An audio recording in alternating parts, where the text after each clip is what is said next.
Duitnya dibuang gitu apa dibuang ke tong sampah. serius? Iya. Dan Halo? Halo? Halo? Halo everyone, dari Sama Sampai Merauke, ketemu lagi dengan Ibu Guru Ipi. Jangan lupa untuk nonton video ini sampai habis, dan yang paling penting jangan lupa untuk diklik tombol subscribe-nya dan juga klik tanda loncengnya biar kamu gak ketinggalan video menarik dari Ibu Guru Ipi lainnya. Enjoy! Kayak penyakit fisik itu kan selain dikasih obat dari dokter ada juga obat alternatif, ya enggak? Nah, kalau mental illness sendiri itu gimana? Selain dikasih obat ada nggak alternatif lainnya? jadi gini, sebenarnya kalau orang yang menderita atau penyintas mental illness itu yang paling berperan penting itu adalah dari lingkungan keluarga. Jadi keluarga kita itu harus senantiasa mendukung untuk untuk bisa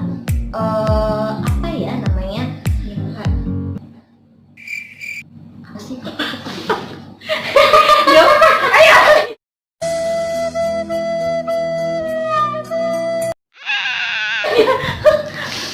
Jadi keluarganya itu harus mendukung selama orang tersebut masa pengobatan, karena kita tahu kalau misalnya yang namanya mental illness itu kan pasti di stigma sama orang. Iya, Orang yang ke psikiater, ke psikolog pasti di stigma sama orang. Nah, keluarga gitu ya. Keluarga jangan sampai menstigma gitu. Jadi harus didukung. Ya udah, nggak apa-apa kalau misalnya kamu punya siklotimia atau punya bipolar, ya nggak apa-apa gitu.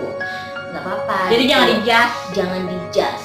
Dan teman-teman sekitar pun jangan suka julid, itu tuh penting banget. Nah, itu paling penting banget. Karena kalau misalnya orang yang dengan mental illness terus di stigma, dia bakal makin ngedown dan makin gak mau untuk berobat gitu. Nah, selain obat dan selain dukungan dari keluarga, ada terapi-terapi yang harus dilakukan oleh si penyintas tersebut. Misalnya kalau gue itu kan ada terapi kognitif. Pikiran. Terapi kognitif yang dilakukan oleh langsung sama psikiater gue. Jadi ketika gue konsultasi juga ada sesi dimana gue akan di terapi kognitif gitu. Terus ada lagi yang namanya terapi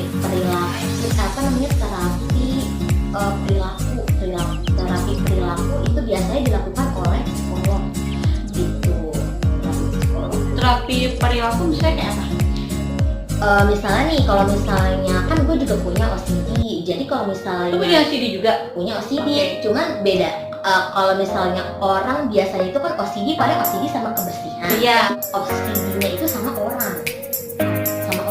Jadi ada juga ya OCD sama orang? OCD sama orang. Oh gitu. Sama orang. Jadi ketika orang tersebut enggak tidak menuruti keinginan gue, ya nah gue tuh bakal jadi kayak uring-uringan, jadi kayak cemas gitu. Nih, aku dari tadi penasaran banget loh. Tadi kan lo dari awal sering banget nyebutin kata mania. Mania itu kayak apa sih contohnya? Jadi mania itu keadaan ketika kita mengalami rasa gembira atau euforia secara berlebihan. Oh gitu. iya, oke. Nah, tandanya orang kalau misalnya ketika pada fase mania, dia itu akan senang berlebihan, terus juga susah tidur, terus juga banyak ide, terus ngomongnya banyak, atau bahkan hambur-hamburkan uang.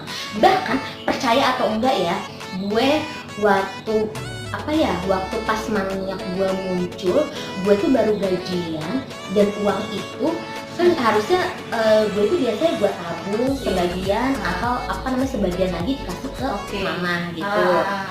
Sebagai gaji uang bulanan gitu lah. Ya enggak dong, gue buang duitnya. Itu dibuang kalau lagi maninya tuh gitu. Jadi menghambur-hamburkan. Beli barang gitu ya. Iya, kalau gue dibuang dong, duitnya dibuang gitu apa dibuang ke tong sampah. Serius? Iya. Dan ada sahabat gue yang ngeliat Dara tuh nggak salah, ini nggak apa-apa, masih banyak duitnya, bilangnya gitu. Nggak, Dara mendingan buang ke kantong gue. Kalau gitu ya. Oke. Jadi itu ya. Itulah sebenarnya jadi tuh ketika orang ada di fase mania itu sebenarnya ada kelebihan sama ada kekurangannya. Jadi kelebihannya mungkin dia tuh lebih energi, jadi bisa bekerja apapun selama apapun. Misalnya 24 jam nggak tidur is okay, badan nggak bakal ngerasa capek. Oh gitu. Iya, dan gue dulu waktu pas gue S2, jadi ketika di fase mania itu gue ngerjain tesis dong, nggak tidur sampai berapa hari. Serius. Dan nggak ngerasa capek sama sekali gitu. Cuma pada akhirnya ya badan itu kan ya emang harus istirahat. Itu kalau misalnya Sakit akhirnya ya depresi. Nah ketika gue depresi, nah bisa berkonflik sama orang gitu. Karena ketika depresi itu kan nggak semua orang itu tahu gitu, ibaratnya nih Dara kenapa gitu. Apalagi kan gue bisa dibilang sama tempat kerja juga yang tahu gue begini juga nggak banyak.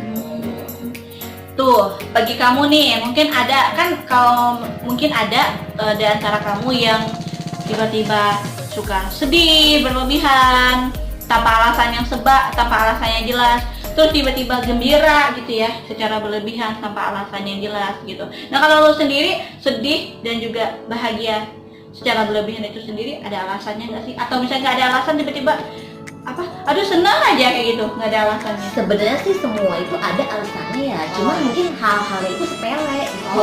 Harusnya itu Biasa aja. Misalnya nih orang salah ngomong aja tuh udah bikin gue dia nggak suka ya sama gue. Oh jadi mikirnya jadi kayak mikirnya tuh udah yang enggak.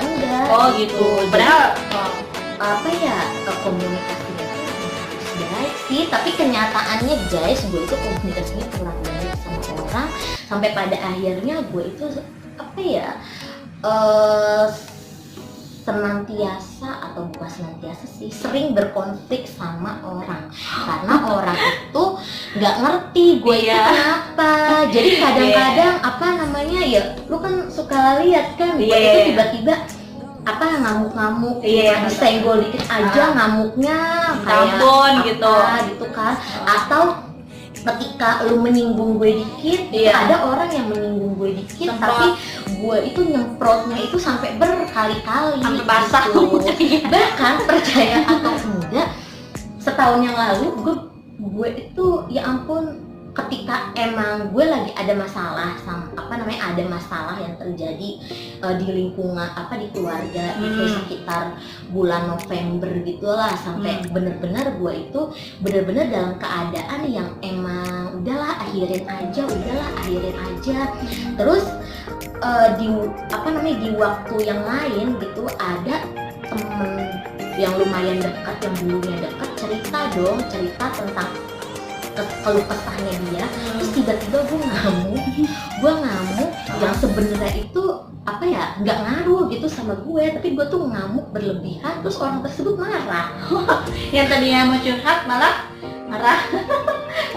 Gitu ya. Sebenarnya mah gue mah cuma nyampein aja gitu, Caranya aja. beda. Cuman ya tadi gue bilang karena emang komunikasi gue yang kurang baik, jadi ya begitulah. Jadi salah tangkap gitu ya, salah Salah persepsi. tangkap, salah persepsi. Itu sih kesulitannya juga. Nah terus mental illness ini sendiri itu bisa disembuhin secara total atau hanya bisa dikurangi?